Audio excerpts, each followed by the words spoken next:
keynote for this morning, and it is John Woinarski, and he is going to share with us some opportunities and challenges of fauna restoration and how it could be done better. Thanks, John. Larry Keeland, and I pay my respects to the elders past, present and future. And I advise any Indigenous people in the audience that my presentation contains images of people who may have passed away. That's not a rote acknowledgement. I lived and worked in the Northern Territory and lived in Darwin for nearly 30 years and had the privilege of working with and alongside Aboriginal people for most of that time. And over that period of communication, I learned far more about the country, responsibility for country, managing country, and the way it fitted in the world and people to it than I ever learned in 8 years of academia. So I very much appreciate the fact that we still can learn much from Aboriginal people and need to learn much from Aboriginal people.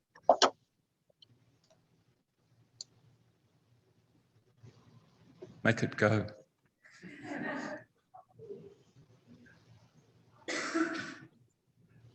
Thank you.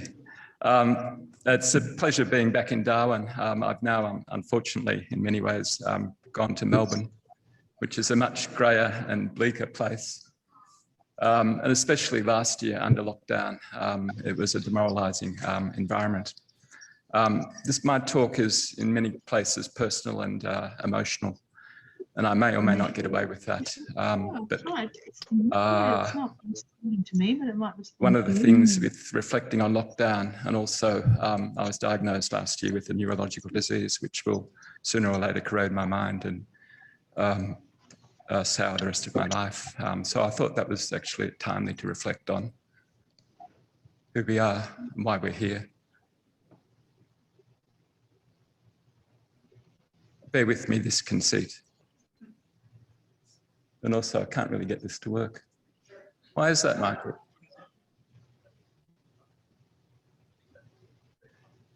So we see it's a human shortcoming that we see in front of us, that which is there, rather than the memories of what made that happen or the various manifestations that may be present in a place, a person, or an environment.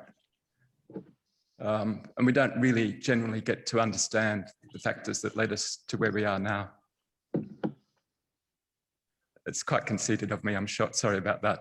I'm trying to make a point. So we need to value those things which have led us to this point and recognise that what we see now is really a thin manifestation of reality.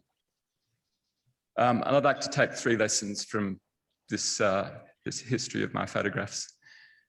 Some things just cannot be recovered, so make sure we value them before they've lost, and remember the importance of them. Strive not to lose them. So there's some things we can recover, but it's really important to recognise that there's some things that we can't, and we should make sure we don't lose them. And the analogy with extinctions is one I was trying to make, and I'd like to not be so flippant as to equate the mortality of a human individual with the loss of a species which has been present on the earth for 10,000s or hundreds of thousands or millions of years. But it is a forced analogy. These are just 9 of the species of Australia that were in Australia in 1788 that we can no longer experience, that no longer live in our country. We recently did a tally of all of the species that are formally and validly recognised as extinct in Australia. And we came up with a tally of 100 species of plants and animals that are now extinct. That tally is the official list collated across a whole range of different lists. And we think that probably it's out by a factor of about 10 because most of the invertebrates that have become extinct in Australia are not really recognised yet as extinct. So one thing that's notable is that we're losing species at more or less the same rate ever since the onset of European settlement in Australia. So about 4.5 species, or 4.3 species become extinct per decade over the period of European settlement of Australia. And that rate is not declining at all. There are two factors working here. One is there's an uptick likely uptick in the extent of the rate due to extinction debt, due to the rapid rise of climate change and the rapid environmental modification. And against that uptick, there's the actual benefits that we're feeling from conservation management, which is trying to reduce that rate. But it's only just keeping up with the current rate of extinction. My prediction is, and based on expert assessments, that in fact the rate of extinction is likely to increase markedly in the next few decades.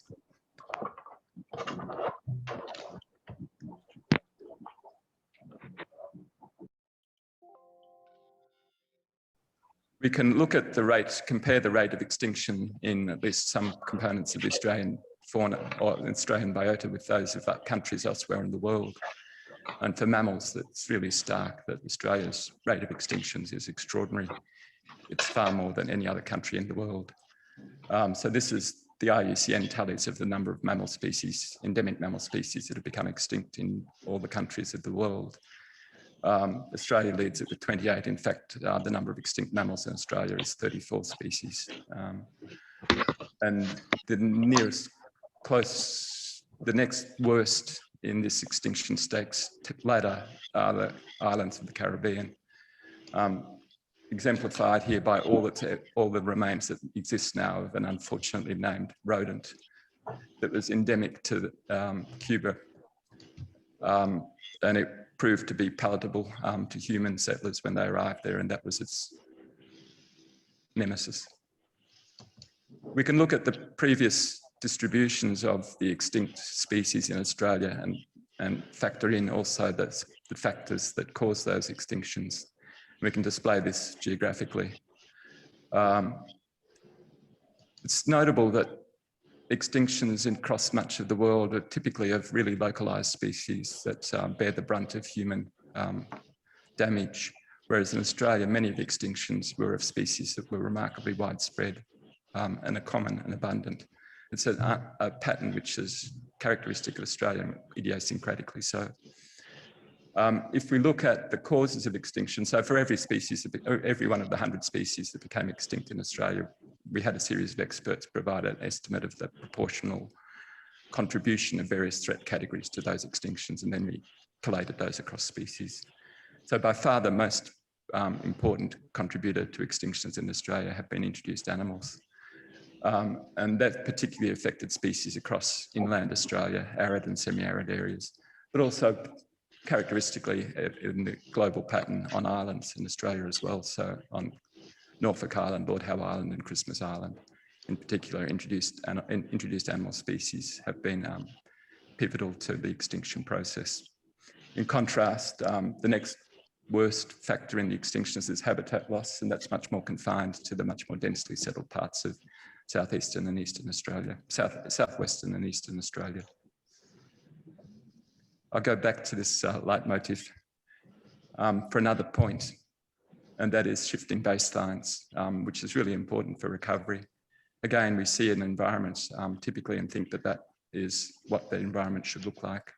But we need to recognise that the process leading to that is under continuing flux. We have to be really careful about how we choose reference sites. It's not only the fact that we should recognise the memory of the sites, the environments that were in that place previously and that may have been there prior to the disturbances that we introduced, but also that the environments will inevitably shift in the future. So for example, here are a couple of mammal species that formerly had vast ranges across much of Australia. The one on the left, the greatest thickness rat, was reduced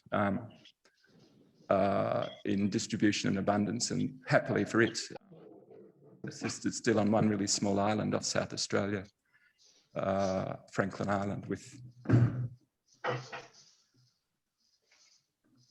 couldn't read my font, an area of less than 5 square kilometres from a species that was formerly distributed across hundreds of thousands of square kilometres. And this is a characteristic pattern of many of the mammal species that have declined in Australia. Some of them were lucky enough to have had island populations, and those island populations have been secured or safe because the predators were not introduced to those islands.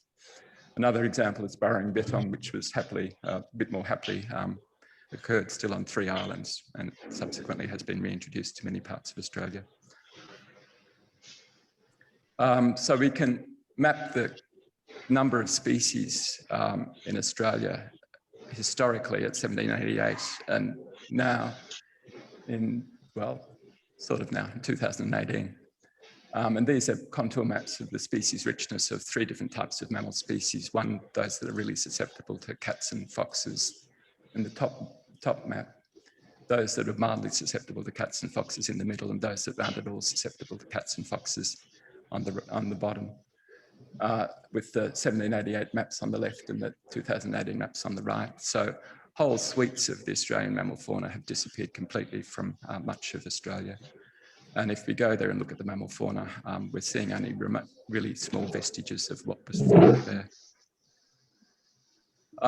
These patterns of decline and extinction in Australian fauna are not some residual characteristic of the past, they're ongoing. So many Australian fauna species and mammals in particular are suffering ongoing decline. This is work I did in Kakadu National Park, retrapping the same sites that had mammals that were sampled across the periods between 1996 and 2008. And when I came to the territory around about the early 90s, going out on fieldwork was a fantastic experience. You put out lots of traps, and in the mornings when you got up, all the traps were full of remarkable creatures. Not because of me, but by the time I got to trapping the same sites much later, it was demoralizingly empty when we were trapping. And this is a pattern which is not something which is restricted to the north of Australia, but also in many other areas as well. We're seeing rapid declines of much of the mammal species, including species which we thought were secure and safe and are no longer so. There are a few examples in Australia where there's a remarkably good historical record of what was present at the time of European settlement. And one case in particular was a property in central Queensland called Coombe, which happened by chance to be owned by a remarkably good naturalist who was not only remarkably good, but remarkably long-lived. And he documented extremely well the bird fauna on his property over the period 1870 to 1930, left really detailed notes of what was there and what was not there. We were fortunate enough to revisit that property and sampled it extensively in 1999. And what we found was that fewer than half of the species that he recorded were still present in more or less the same numbers. Many species had disappeared from the property. Many other species had declined extensively, were far less abundant than was the case over his 60-year tenure. And there are a few examples such as the crested pigeon here, which he didn't record in his 60 years of intensive surveys and knowledge of the place. So our records suggested that 18 species, roughly 10% of the bird fauna was no longer present now, and many more species had declined catastrophically. These are not patterns which are simply at local scale. If we look across all of Australia, the Threatened Bird Index, which is a measure of the monitoring results from a whole range of programs that record the abundance of threatened bird species, they've declined by more than half over the last 30 years. So we're witnessing a really rapid rate of loss of Australian biodiversity, and that rate is not declining. And it's a global phenomenon, and I'm sorry to be gloomy about this, but we've got to recognise the reality of the rate at which we're losing our natural world. So for invertebrates, a 75% decline in many sites in Europe, and these samples are from conservation reserves. They're not from lands that have been subject to ongoing deterioration. The Living Planet Index includes much data on common species or species that we'd assumed were common and secure. And also they come up with more or less comparable figures that there's been a 60% decline in the population of vertebrate species over a really short time period. So we're witnessing a rate of loss of nature, which is unprecedented in scale. This is one of my favorite bits of data. So this guy Smill has done an extraordinary effort of trying to calculate the weight of all mammals in the world. Not only now, but in 1900, which are the blue bars, and 2000, which is the orange bars. Around about 1860s, when the teeming herds of buffalo were wiped out of much of North America, and many of the large mammal species in Africa were beginning their decline, the total biomass of humans exceeded the total biomass of wild mammals in the world for the first time ever. That's the first two pair of bars is all of the wild mammals. Since that period of around about 1900, the total biomass of all wild mammals in the world has declined by about half, whereas the rate of the human biomass has increased by about sixfold. And we're still dominated by sheep and cattle as well. So humans are conspiring, or either deliberately or inadvertently, or we don't recognize, but they're taking over the world. They and the animals which are dependent upon them, or we are dependent upon them, the livestock. We live in a much altered world, and I think we all yearn to get back to some more of nature. Many of the patterns that have caused declines are continuing and pervasive. These are estimates we've come up for the number of animal species killed per day in Australia by feral cats, and a map of the density of that killing rate for birds. So many of the species which we thought were common as facing these pervasive, ongoing, continuing threats, and many of the species just simply will not sustain that. It's not only these pervasive threats which are changing our environments, but also we're largely due to climate change. We're suffering much more acute, episodic, catastrophic events as well. This is Kangaroo Island after the fires of 2020, a devastating landscape. And the fires of 2019-20 burnt up about 20% of Australia's eucalypt forest estate in ways which were extraordinarily high intensity and at unprecedented severity and extent. Our calculations, we've been doing the sums, doing the geographic overlaps since then. We think about 120 invertebrate species had the entirety of their range consumed by these high intensity fires. We suspect that many of those species have become extinct because of those fires.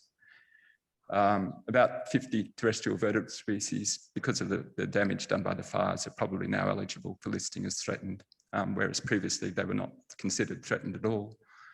And that adds about 15% to the current list of threatened vertebrates in Australia.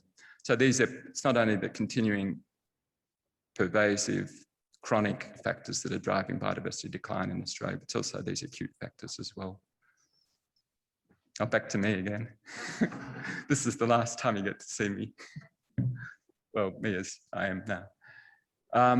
So thinking about mortality and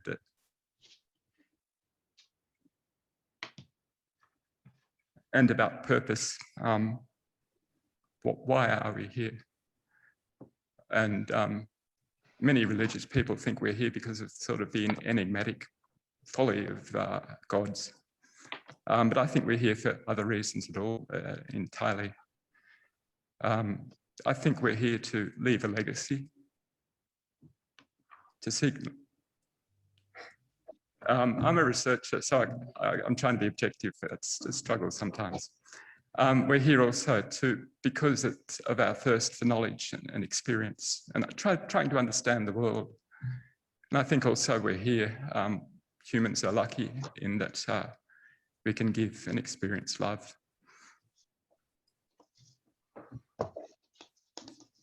So why should we restore fauna?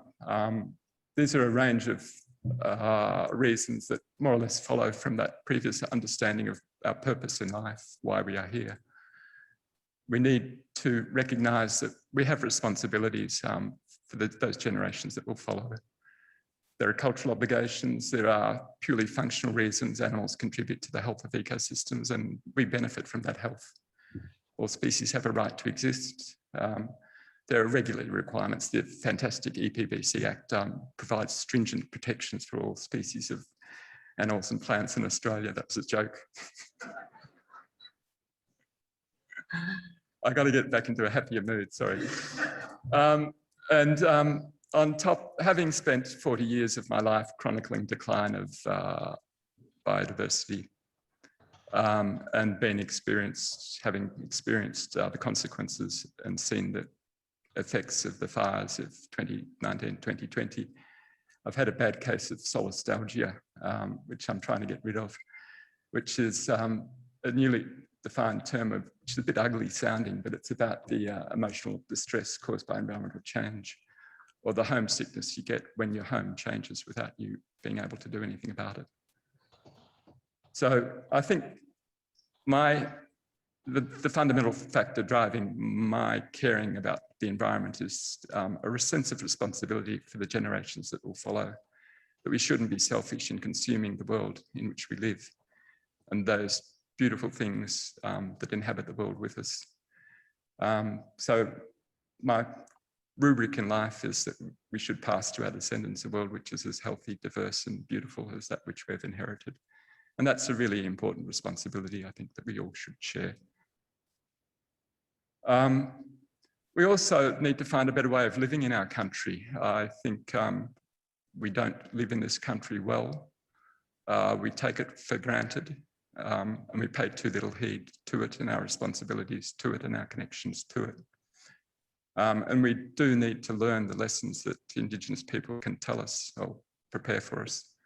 That nature is an integral part of culture and the way in which we live, and it's a profound responsibility to look after nature.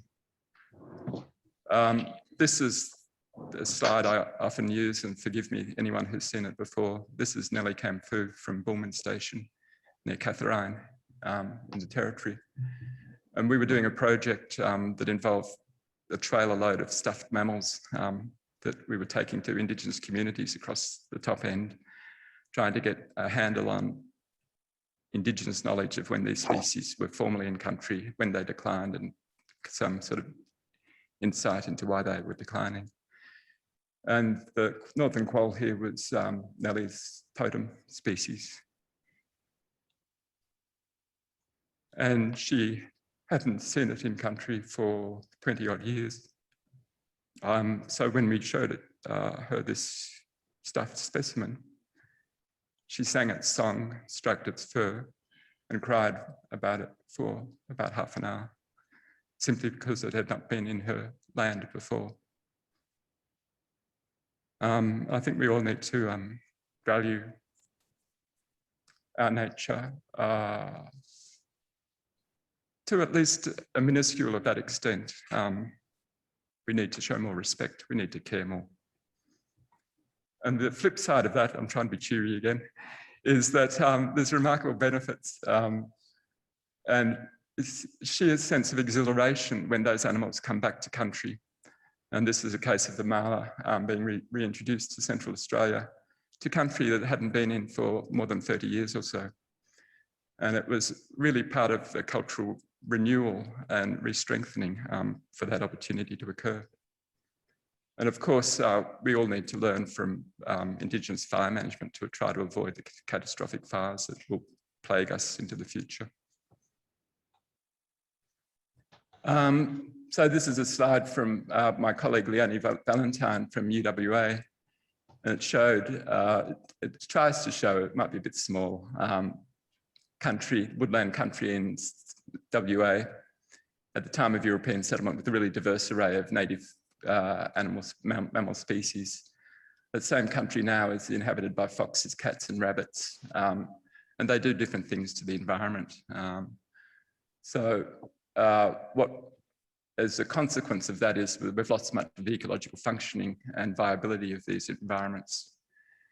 So for example, bandicoot digging has all these ecological benefits, not only to the bandicoot itself, but to all of the rest of the ecosystem as well.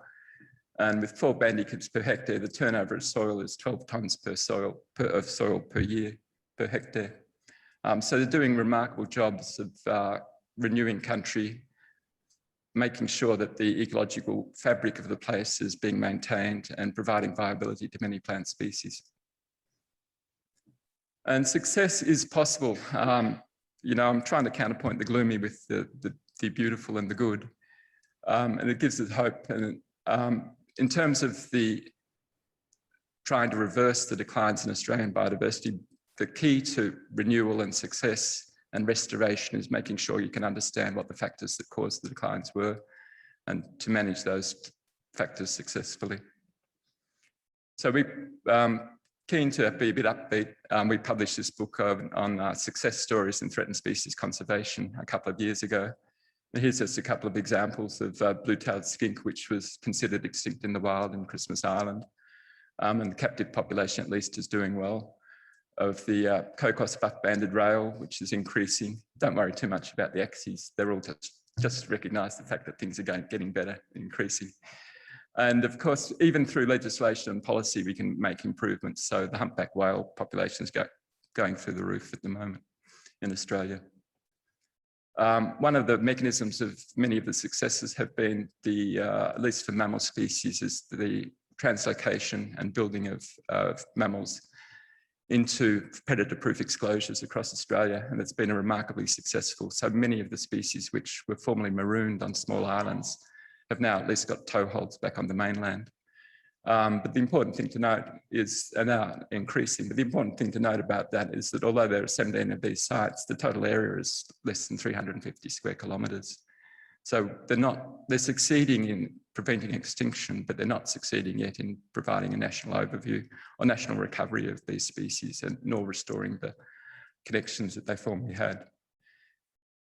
One important point about trying to manage threats is that it's seldom is it simply at one single threat which is causing the decline, and often there is a wicked mixture of overlapping threats which are compounding those impacts. On the left is, these are data from Newhaven in the Kimberley, from Mornington in the Kimberley, where the black is the mammal abundance in areas which are grazed by livestock, and the white bars are those abundances of mammals in the same environments that are not grazed by livestock. So livestock grazing clearly has a detrimental impact on these mammal species. But if you've still got livestock in the system, which is the black bar on the right graph, then you won't get the benefits of improved fire management. So in this case, the mammal abundance increases on the left of the fire axis, which is fewer fires, less intensive fires. And that impact is much more profound in areas which are ungrazed than in areas which are grazed. So we've got to consider carefully the management cocktails that are required. One of the most successful, or some of the most successful attempts at restoration of fauna in Australia occur on islands. And that is because islands you can eradicate threats from much more readily than from mainland areas. And there are some fantastic cases of really successful island restoration in Australia because those islands have been, the threats on those islands, the introduced animal species have been eradicated successfully. And there are a couple of clear factors which have led to these successes. Good evidence, long-term vision, sustained funding over long term, and resolute commitments. So from Dirk Hartog Island, which is the largest island in the world from which cats have been eradicated, there've been really successful bounce backs of a whole range of mammal species which formerly occurred there, became extirpated and have been reintroduced there. Lord Howe Island's probably in the news because it's been a more recent and public program. Again, World Heritage listing, and that partly is important because it helped secure really substantial funding. There are many historical extinctions. Cats were eradicated in the 1980s, and many of the bird species recovered substantially following that eradication. But most importantly, over the last couple of years, there's eradication of nearly 400,000 rodents from that island, which is a remarkable achievement, despite some community opposition in the original stages of this program. And I'll just get the quote from the Lord Howe Island bird. It's an ecological renaissance. It's just amazing. So much of the plants and animals that formerly occurred on Lord Howe Island are recovering really rapidly because of the removal of this simple threat of rodents. Macquarie Island's another case of successful eradication of those introduced animal species which degraded and caused the extinction of a whole range of species on those islands. So it had cats. There were only fewer than 400 cats on that island, but those cats were consuming nearly 50,000 Antarctic prions, a seabird, a nesting seabird, and 11,000 white-headed petrels per year. Those breeding seabirds simply can't sustain such rates of predation. Nearly every nest was targeted by feral cats. And many of the, again, it's a microcosm of Australia as a whole, many of those breeding seabirds were extirpated from Macquarie Island per se, but persisted on really small offshore islands, happily. The cats, the rabbits and the rodents have been eradicated over the last decade or so, using a range of control methods with really careful consideration of non-target impacts. And the environments have improved remarkably over that really small period. The seabirds are coming back and their abundances are increasing really rapidly, and a whole range of native plant species are recovering as well. So we can do that on small islands or even quite large islands, but the problem is to try to do it on an Australian scale, which is a really wicked problem and a difficult one. Rewilding is widely used, or well, is increasingly used in continental areas to try to restore animal communities and hence ecosystem health, largely through the reintroduction or better control of native predators.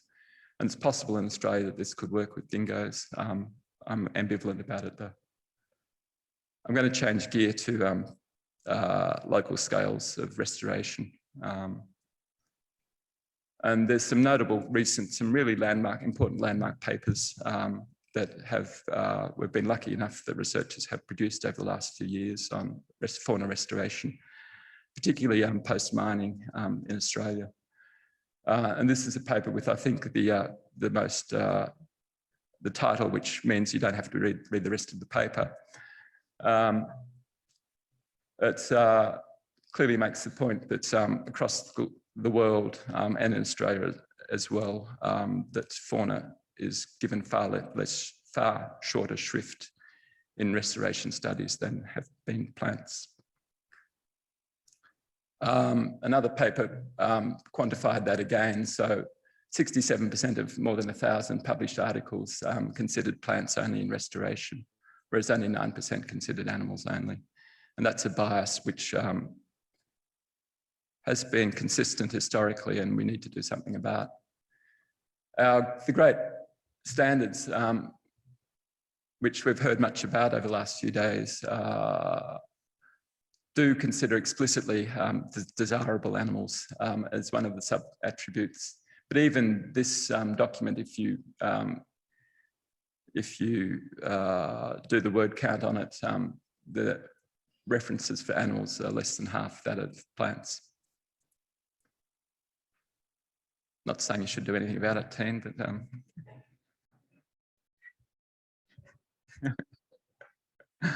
another article actually summarises part of the reason why fauna is typically given short shrift, and that is that there's this presumption that vegetation attributes will encompass sufficient habitat sufficiency for animals, and that's just crap. And that animals will naturally colonise the restored site. This is the field of dreams argument, and it's cargo cult mentality. Build something and it will come. It just is rubbish. Rather, animals are actually not simply the passengers in the system, but they can help drive the system. And this is one of Carla's slides simply demonstrating that interconnectedness of plants and animals and the importance of animals in these systems. And my dear colleague Ellen Anderson recognises that I'm a vertebrate ecologist and reminds me that I've got to consider invertebrates. So this is for his, I think he's not here today though. But it's more than a flippant point. He also recognises the fact that there are far more animals in the world than there are animal species than there are plant species, and that we can't really substitute or surrogate some components of that fauna for others. We do need to consider the broad range of attributes. One other reason often given for giving short shrift to fauna is that they're far harder to sample and monitor, but we're getting better at the technology, and there's technologies getting cheaper, more enduring, and more capable of monitoring responses across fauna for many groups, for many more continuously than others. This paper is an important one. So 71 Australian cases which tried to examine the factors contributing to success in fauna restoration. And the first one is that it much depends on what factors you consider success means. If you have really unambitious targets, then you can reach those much more quickly than if you have ambitious targets.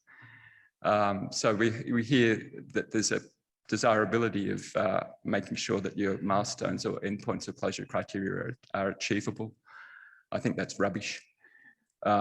We need to ensure that they are worthwhile and meaningful rather than simply easy to attain.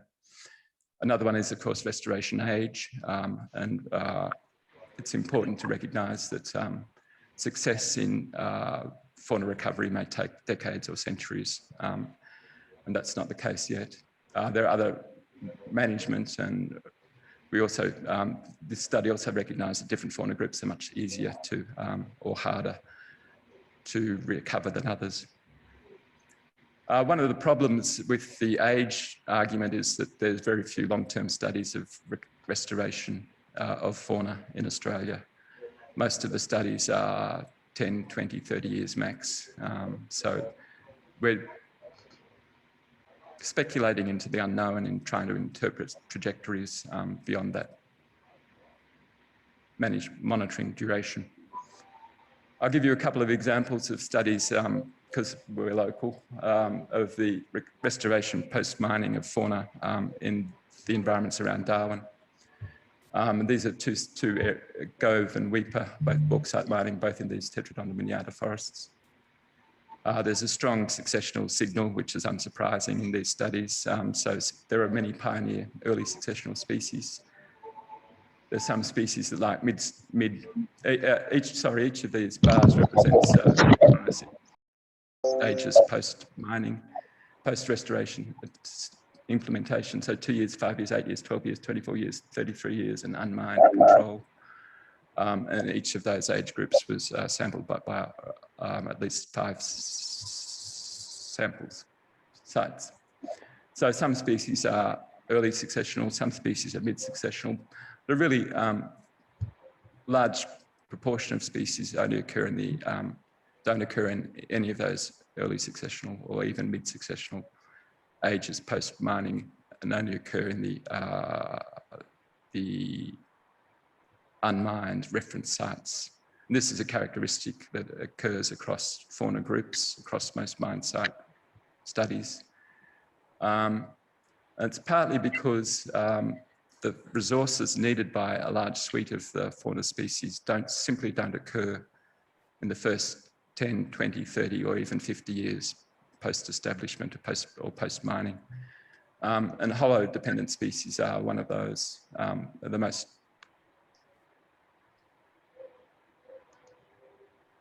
one of the groups of species which are most characteristic of this pattern of not occurring in restoration until really long periods after that restoration started. So this is a graph of the hollow-associated species that may use hollows or may not, and always use hollows. If we did the graph for hollow-dependent species, the lack of those species in restored areas is even more stark. For these sites, the researchers recognise that even after 24 years or 23 years, the composition of the restored environments was nowhere near that of the reference systems. So it's really challenging to extrapolate trajectories beyond the couple of decades that we've got in our terms of information base. And the most marked distinction is for fauna is the lack of hollow-dependent species in the restored vegetation. And these aren't some sort of effete limited set of peculiar species. These are a really large proportion of the Australian biota, hollow-dependent species. So in the top end, about 40% of mammal species are dependent upon hollows. So those species, those mammal species will not occur in restored land, not for 100 years at least. We know that because we've done a whole series of studies on the growth rates and hollow formation in these forests and forests elsewhere in Australia. And you typically don't get any hollows for about 100 years, and large hollows, which the cockatoos, possums, and tree rats are dependent upon, for up to 200 or more years. And the hollows are really abundant in these systems. So if you put up 1 or 2 nest boxes, you're not going to mimic the hollow availability in natural systems. A study from, this is perhaps the longest term restoration study in Australia, which is by Peter Vesic and co. in Victoria, who managed to find sort of a couple of areas in Victoria woodlands that were restored more than 100 years ago. And it's the same sort of system as well, that you don't get hollow formation in those restored environments for about 100 years or more. And even by 100 years, the proportion, the abundance of hollows keeps increasing as the restored areas age further. A couple of management conclusions. That fauna trajectories are really going to be highly influenced by management of the threats on restored lands, and that those threats and factors are not necessarily the ones that managers are controlling for vegetation. In many cases, they're different factors. So management aimed solely for vegetation restoration won't solve the fauna problem. 1, 2, 3, 4. Some species groups are going to be really hard to restore, so you've got to actually think up imaginative ways of bringing them back. And we also need sort of formal systems by which we can textualize the system and recognize where it's working and where it's not working. And state transition modeling, there was a session earlier an excellent session earlier this conference on state transition modeling, which provides a blueprint for restoration. It's been done much better for plants than for animals. Here's one example that's been done for the Kimberley, noting that the state 0 has almost no mammals whatsoever, and it's actually quite a pervasive state. And you can manipulate and move species from mammal communities from one state to another by fiddling with the levers of threats and their management. But notably, those threats are not really the ones that necessarily are relevant for vegetation recovery.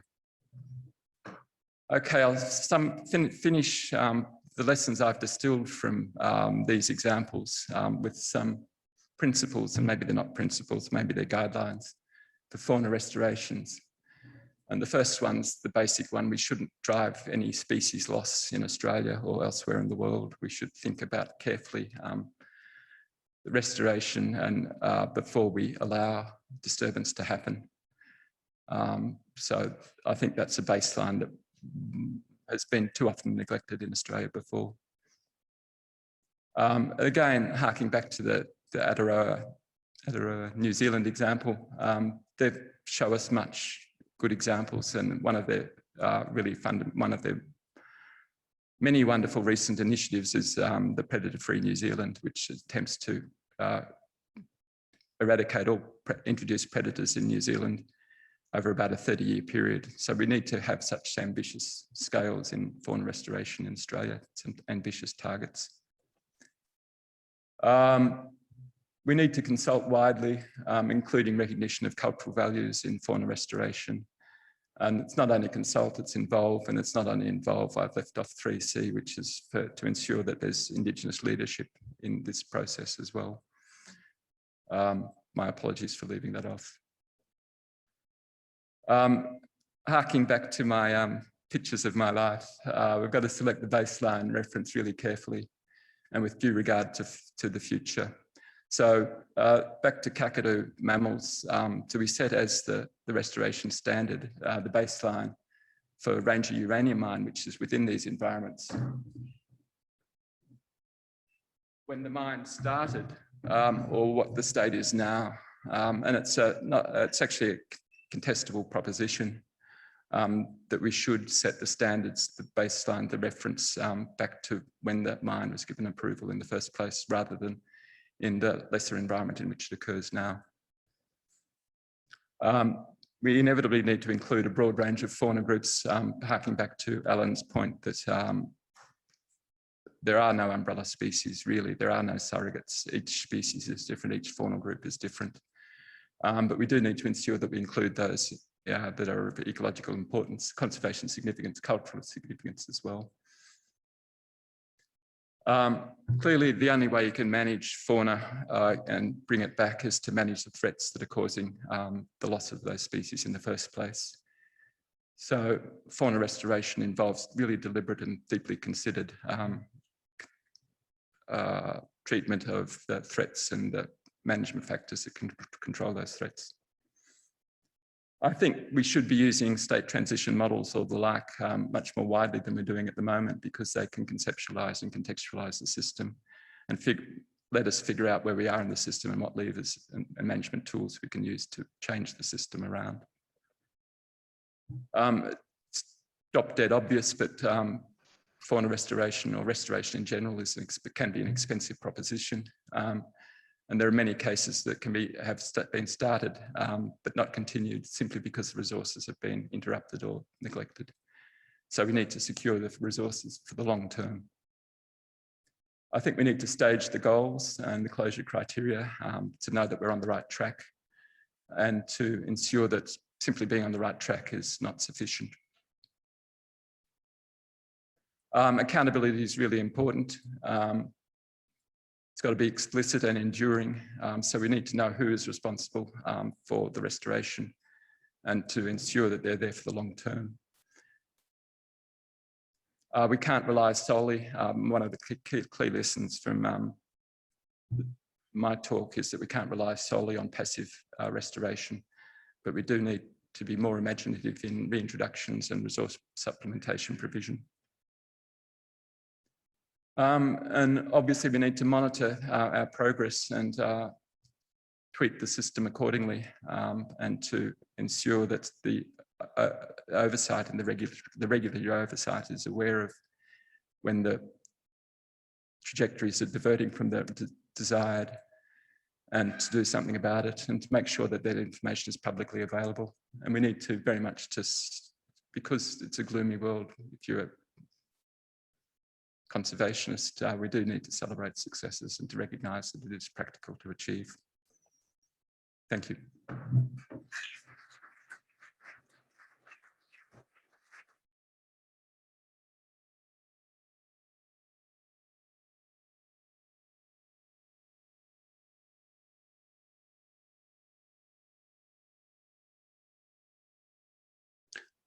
Thanks, John. You, of course, took all your time up, but because I'm feeling generous, everyone's happy to probably stay for 5 minutes for a few questions. And because I have a screen in front of me where someone has asked a question, sure, I'll go with that first. So thank you for graciously allowing me a bit more time. You're welcome. Jacqueline Nolan online asked, other than habitat stacks and nest boxes, how else might we accelerate restoration in early succession sites? Are there any other innovations out there?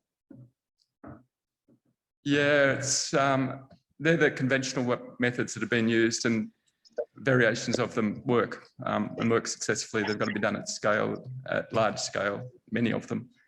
And they've got to be, the information isn't sufficient yet to ensure that we've got the best way of doing it. So it's a research question as well as an adaptive management question. There are mechanisms of, they're probably the best things that we have at the moment, but we do need to be innovative and think more broadly about what other ways we can use. So mimicking taller tree structures to bring in species that,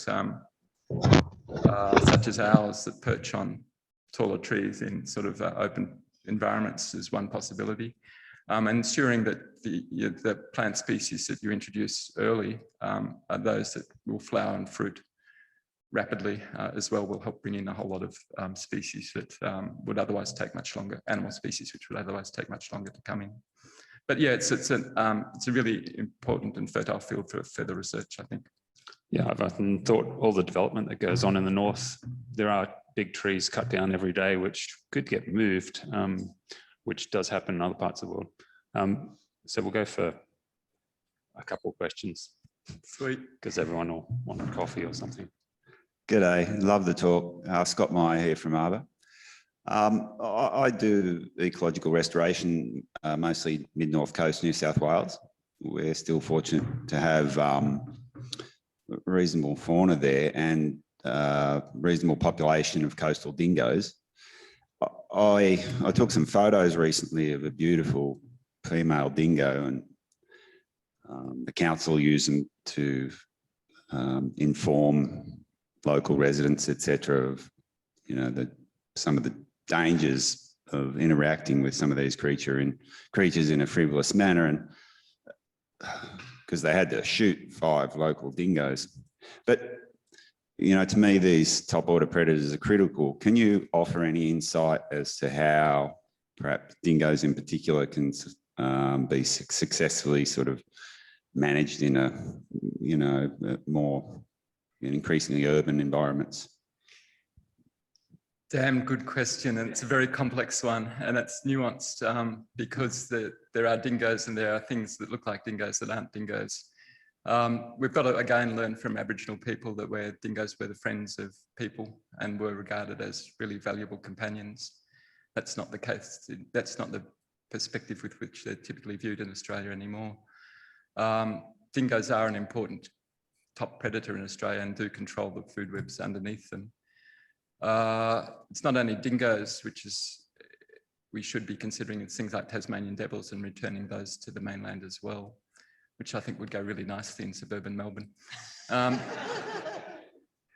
Yeah, it's your issues. I don't have a single simple solution to the concern of pastoralists and people in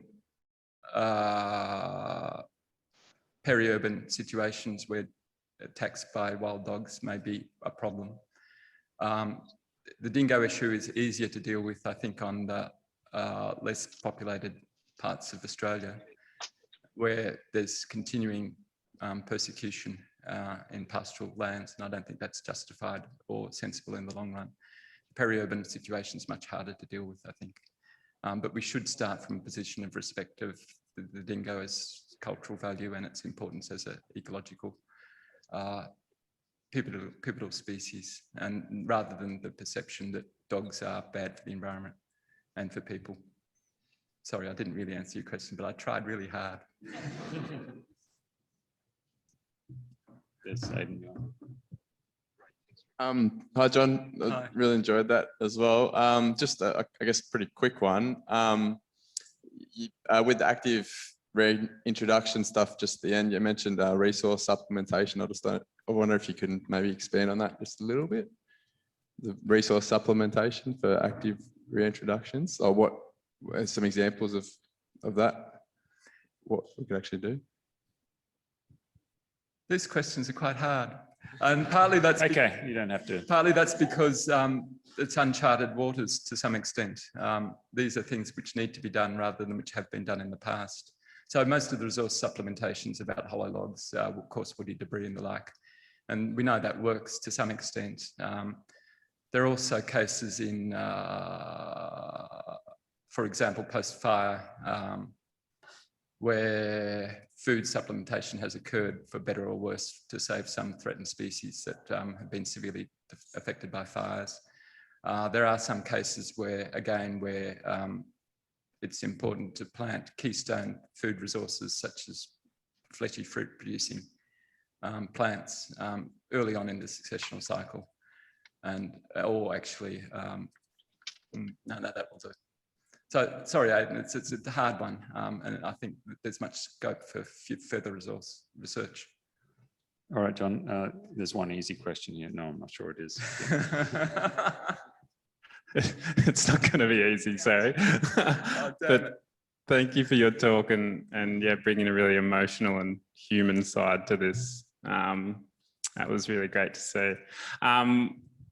My question is around just also reflecting, I guess, how do we get, I guess, politicians and people in general to care about those less charismatic species? You know, I'm just reflecting on the Christmas Island skink and the bramble camelomus that successive governments were told about its impending extinction and yet did nothing.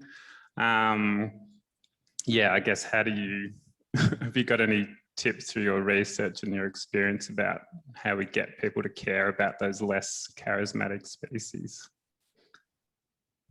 Told you that was much easier. You promised that was an easy Yeah, question. it is. So that's a really problematical concern. And it is true that we care far more for koalas and pandas than we do for skinks or invertebrates as a community. And because we care more as a community, and because many conservationists use those icons publicly so much, politicians will follow those examples.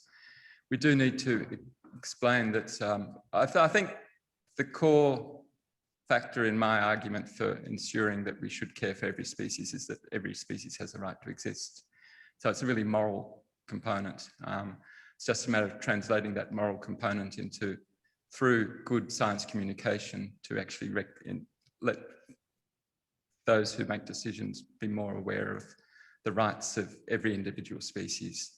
And we do need to, I think, confront those people who use koalas almost exclusively as the poster children of the conservation movement, and urge them to be less narrowly single-minded about their advocacy, because it doesn't help, I think, ensure that there's protection guaranteed to or directed to those species that are most in need of them. So if you look at the EPBC Act, for example, if you look at the list of extinct species in Australia, invertebrates are really, really underrepresented. And we do need to try to be remorseless in trying to remedy that bias. But also many of these species that currently have no public profile can be given a public profile if they're marketed, it's a terrible word, in the right way. So for example, you know, there's been quite a bit of recent interest in peacock spiders because they're really flashy and exciting and have a little bit of, teeny weeny bit of iconography about them.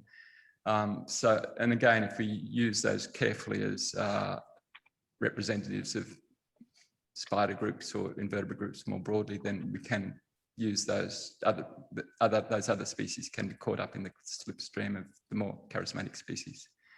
But it's a pervasive problem that we do have to confront. And many of those species which are uncharismatic are also really important ecologically, of course. So it could be a job for our Prime Minister, Scotty, from marketing, maybe. Yeah. All right. So no one's pressing. So can we all thank John again for an emotional speech?